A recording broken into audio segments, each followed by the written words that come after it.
Hello everybody, back on the treadmill.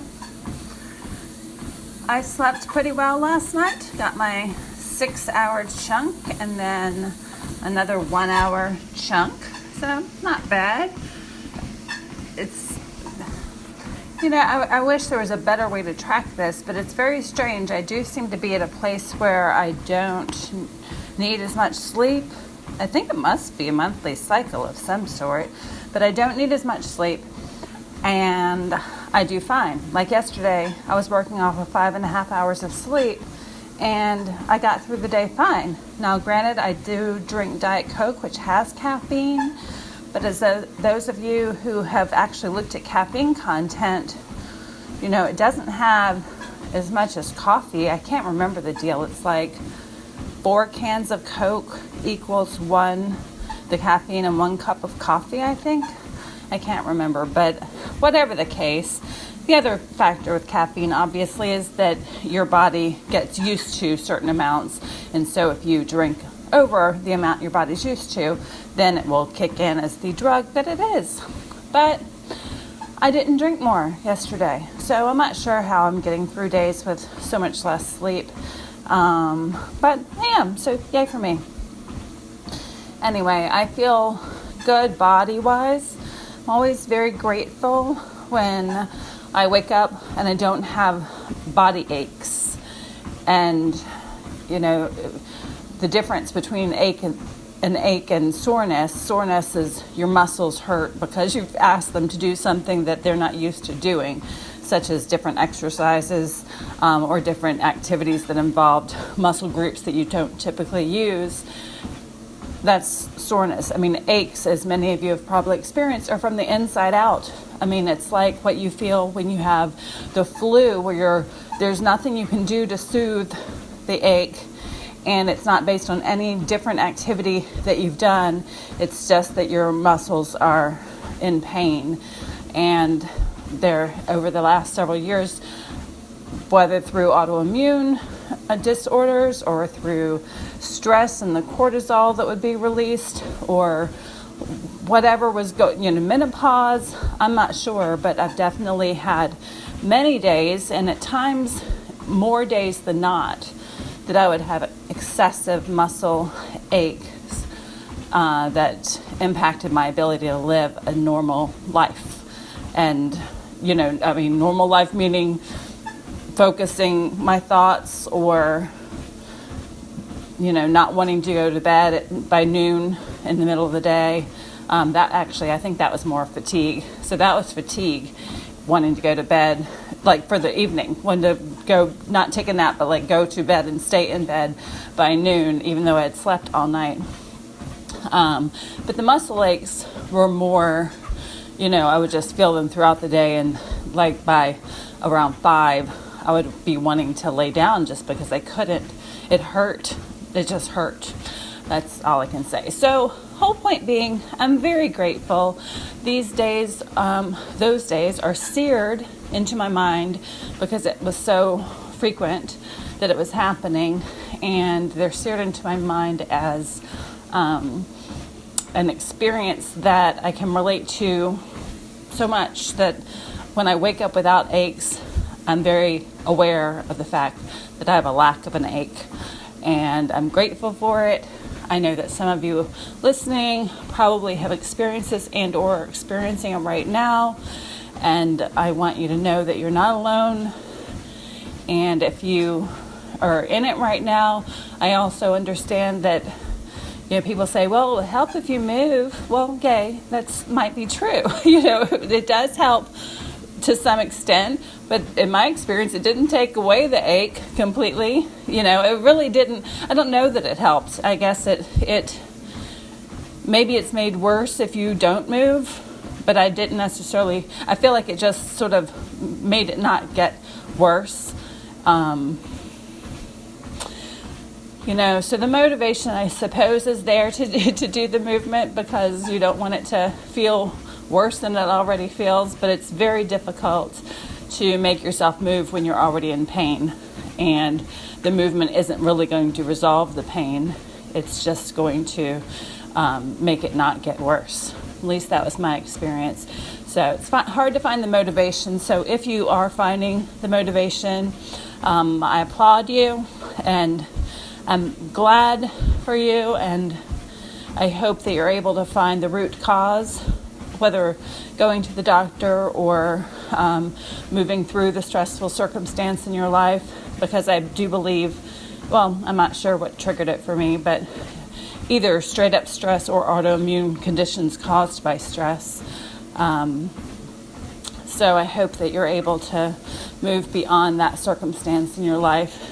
And for whatever you're doing right now, really for all of you, no matter what your circumstance, whatever you're doing right now, applaud yourself, because it's more than you had been doing. And that's all we need to do, is more than we had been doing.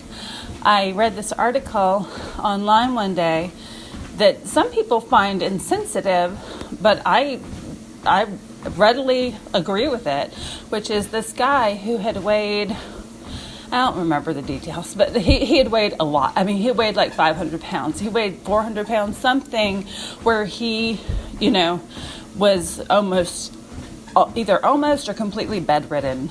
And he posted he was the one writing the article. He had posted to a fitness forum or discussion board online where people were actively involved in fitness. So some people, I'm sure, were personal trainers. Other people were just, fitness buffs keeping themselves in shape. And so he posted to it and asked what he should do to start his journey on weight loss. And he described his situation. And a personal trainer responded, honestly, all you need to do is start flopping around in bed, because if you haven't been flopping around in bed and now you start, that's something different that you're asking your body to do. That's something more than you've been asking your body to do. And therefore, that's going to be step one of your conditioning. And some people found that to, other people posting found that to be really insensitive, but it's the truth. And so we're all at point A, and we all have a different point, B that we ultimately want to get to, but there's small steps in between, and your first step is simply doing something different than you've ever done before. Or not, I shouldn't say than you've ever done before, doing something different than you have been doing in the recent several months or year. Obviously now I'm not doing more than I did when I was really, in great shape, but I've lost all of that. I'm back at point zero. So my point A now is quite different than it used to be. So I need to do something different than I've been doing, and you know what I'm doing because I tell you every day. So, you need to look at what you have been doing and just add one small thing. In this guy's case, it was flopping around in bed. In my case, it's the first thing I did was, I'm trying to think. Well, the first thing I tried was the moving 5 minutes every hour, because many people, I'm sure, read an article, several years ago that said, hey, for health reasons, not good for you to stay stationary. So, blood clots, etc. So you should make a point to stand up from your desk and just move, 5 minutes on the hour. And that was just for movement. They weren't talking about exercise. They were just talking about it's unhealthy to stay in a stationary position. And no matter what your age, people can get blood clots on an airplane, just from sitting in the same position for too long. So, applying that idea to exercise, you can exercise for 5 minutes on the hour, for 12 hours of the day, and get an hour of exercise in. And so that's the first thing that I was going to do before I started the standing desk, is I was like, well, I have to work at my computer all day. That's just, not only is it my job, but also just, all of our lives. I mean, I do all my finances on the computer. I do online shopping on the computer. I do research for things going on with my mom's health, with my health, my daughter, my son, all on the computer. So I spend quite a lot of time on the computer. So I was like, well, what can I do? So I decided I was going to move 5 minutes an hour, 5 minutes for every hour of sitting. This is before standing desk. And so I did that, but I made the mistake of doing like a combination of just random dancing and jumping. It wasn't marching. It was definitely, at some point, both feet being off of the ground, kind of jumping. My calves were so sore the next several days that I was like, oh, okay, that was a mistake. Like, they were fine the day I did it, but for the next several days, they were excessively sore.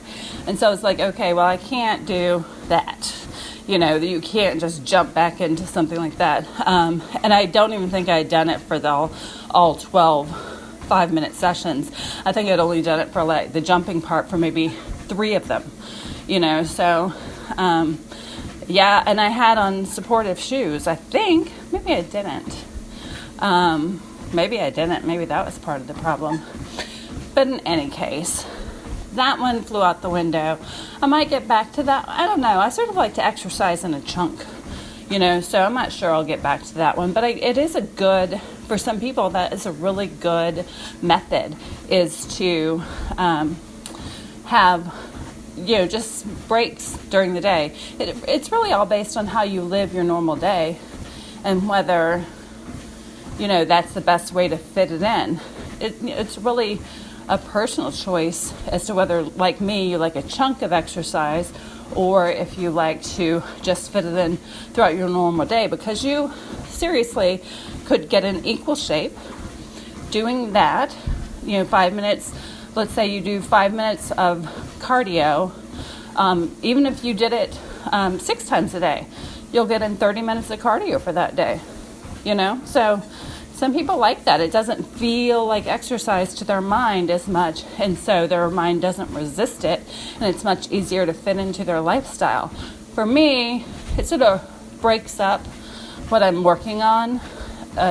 It breaks up my thought patterns, because I'm not going to be at a stopping point mentally at a set time every hour.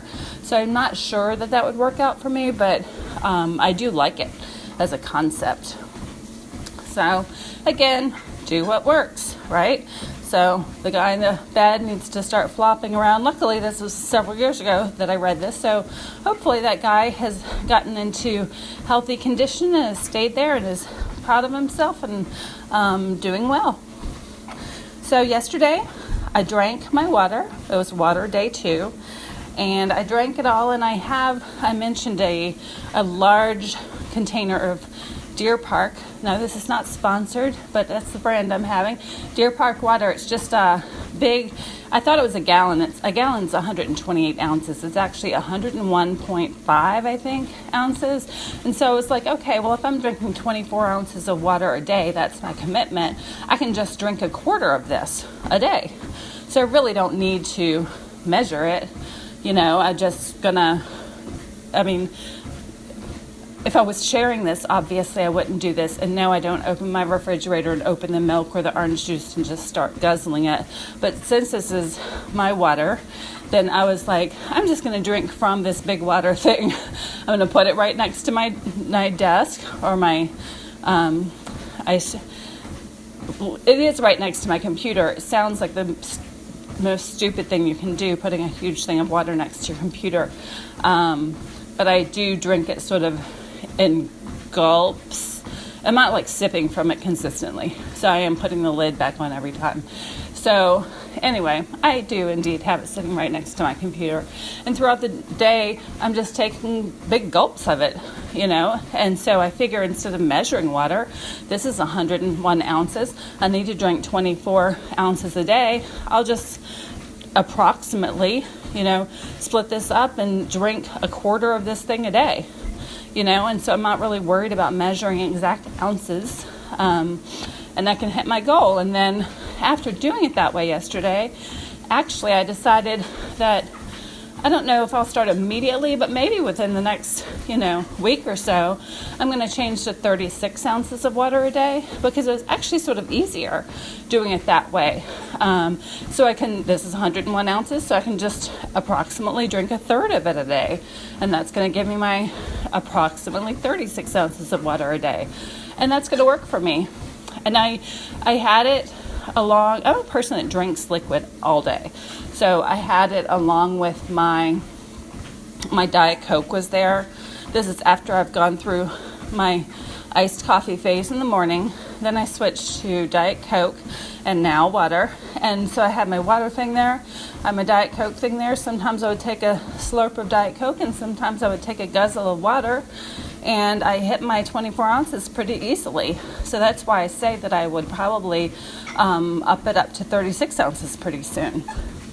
That brings to mind, though, the chart that I was talking about yesterday, what I used to call the Daily 10, and I've ended up calling it many, many different things, but including daily rituals, daily commitments, daily habits, daily lifestyle chart. I just keep changing the name because I can't find one that I think is perfect yet. And different ones have different semantics to them. So daily commitments sort of feels discipline-y to me. It sort of makes me feel like you've got to do this. You committed to it, versus daily rituals sort of sounds spiritual to me. And so I'm like, well, is this really spiritual? That's I'm not sure that reflects how I think about these lifestyle changes. So that's when I came up with daily lifestyle changes. I don't know if I think I just put daily lifestyle chart or daily lifestyle tracking chart. I'm not sure. I will be sure to point it out once I come up with the exact name, but it starts with daily every single time. And it's a chart that on the first column it lists the things that you've committed to, and across the top there's a column for every day of the month so that you can write in make a check mark. I make smiley faces in red ink, but for every time you do one of those rituals for that day, you just make your smiley face so that you can see that you've actually accomplished that for the day, and see the days that you missed. And some days, like back when I had more aggressive goals, I sometimes would choose to miss days, not often, but for example, like when I was working out last summer, I did go on a trip, and so I wasn't going to exercise on this trip aside from just the normal amount of walking that we would inherently do on the trip that we were on. So I put a note in that, or a symbol in that box for that activity for that day that said, I'm choosing not to do it this day. It's a scheduled day off. It's not I said I was going to do it and I didn't do it kind of thing, because you really want to separate those things to see, how, for me, it serves me to see that I'm staying on track. And then if I find that I'm falling off track too many days, then I'll start assessing, okay, why? Why am I falling off track? Do I want to take that goal off my list? Do I not care about that anymore? Do I have a different goal that will serve me better? Am I in a situation in my life that I can't keep up with that? And so this little chart has become a torture device, where I'm punishing myself for having a commitment that I'm not keeping, because our lives are evolving. They're not staying the same all the time. And so you want to have things in your life that serve you, not make you feel bad. You want to have people in your life that make you feel good, not make you feel bad, and just be gentle with yourself. And we can grow and expand and improve without beating ourselves over the head about it, right? So anyway, on this chart, the thing I'm running into is when I want to make a change, let's say the 24 ounces of water. So I add that to the chart. I've marked the couple of days that I've done it so far as with my smiley face, which is a success that I've done it. But then if I'm changing it to 36 ounces, and this chart is for a month, if I change it on the first column saying now, scratched out, now it's 36 ounces, well, that's not really true of the days that I've already accomplished. The days that I've already done have been 24 ounces. Is it important that this chart accurately reflects my history? Not really. I mean, for the purposes of this program, I would like to be able to look back and see on the chart exactly what happened. But I really don't know a way to reflect it. Maybe I could change the color of pen to indicate that a change happened at a certain date and then go back to my more detailed notes to see what change happened. Because I do want to have an overview picture of what the journey was so I can glean some insights from that and end up sharing those in a future video. But for you, does it really matter? No, not really. I mean, I think this chart needs to be a working document, and it's sort of a waste of time unless you're doing something with this, unless you're writing a book or, unless you're going to pull something out of your experience. It might be a waste of time to try to keep it historically accurate. So just think of it as a working document. But I think in talking this through, I think maybe the pen color is the thing for me. It would just be a trigger to say something changed here. And then I can go back to my more detailed notes and see what it was. Yep, I think we worked that out. So anyway, another point with that being that today I was thinking, well, I think I'm going to start adding a simple 12 reps of bicep curls right after the treadmill. My weights are right behind the treadmill. Well, not behind them like I'd fall on them, but in a section of the room behind the treadmill. And it would be quite easy for me, right when I step off, just to pick them up and do 12 reps of bicep curls. Bicep curls, are one of the most basic exercises you can do. I've got a variety of weights in terms of 5 pound, 8 pound. I think I have 5, 8, 15, and 20 for dumbbells. And it's not going to take a lot of time, but it's going to be something different than what I have been doing, right? I've been, biceps, most of us maintain our biceps to a certain extent by our daily activities, including carrying groceries, cleaning the house, doing gardening. I mean, anything where you're using your body, you are using your muscles, right? And biceps are, our primary muscle in our arms. And so it's not that this is going to make any amazing difference. It's sort of just like a step one towards incorporating exercise back into my life. And as I mentioned yesterday, traditionally in life, for the majority of my life, I'm an all or nothing thinker. And so, during this last 10 years, the experience has changed me as a person, hopefully some for the better. And I guess this is one of the cases where it's for the better, where I say there is no perfect scenario.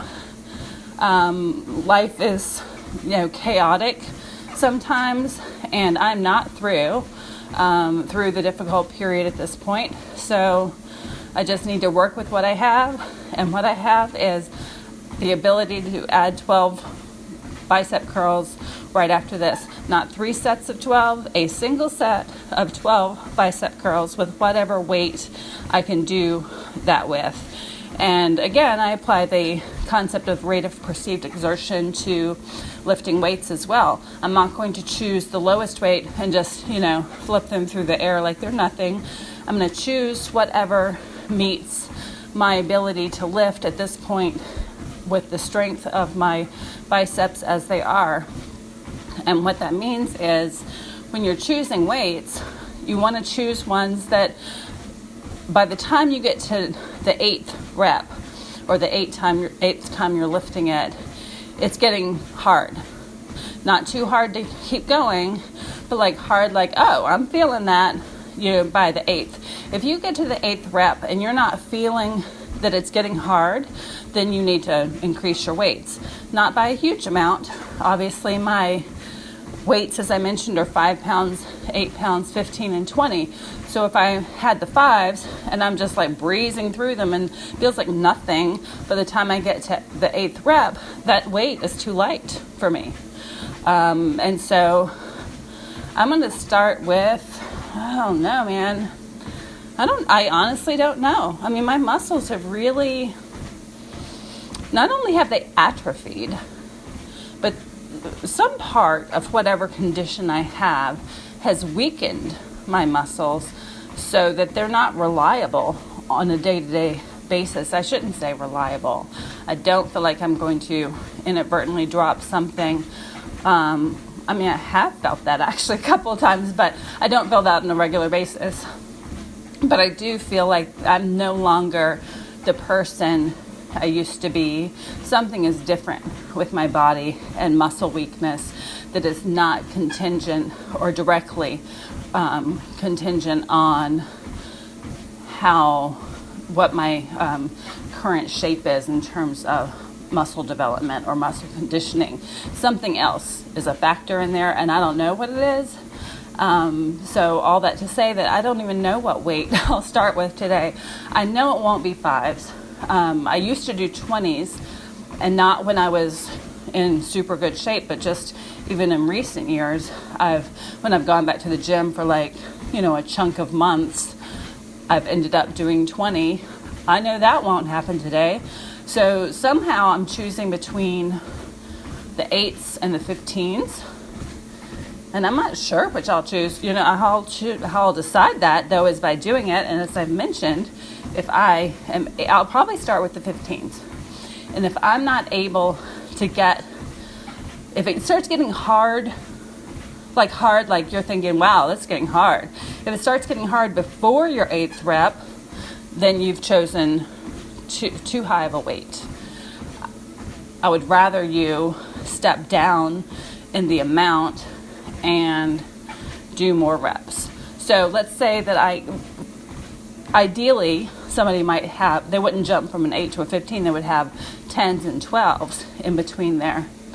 I happen to have the 15 and the 20 because that was good for the majority of the exercises I was doing, and I have the 5 and the 8 because that was good for the exercises my teenage daughter was doing when she was first getting into exercising.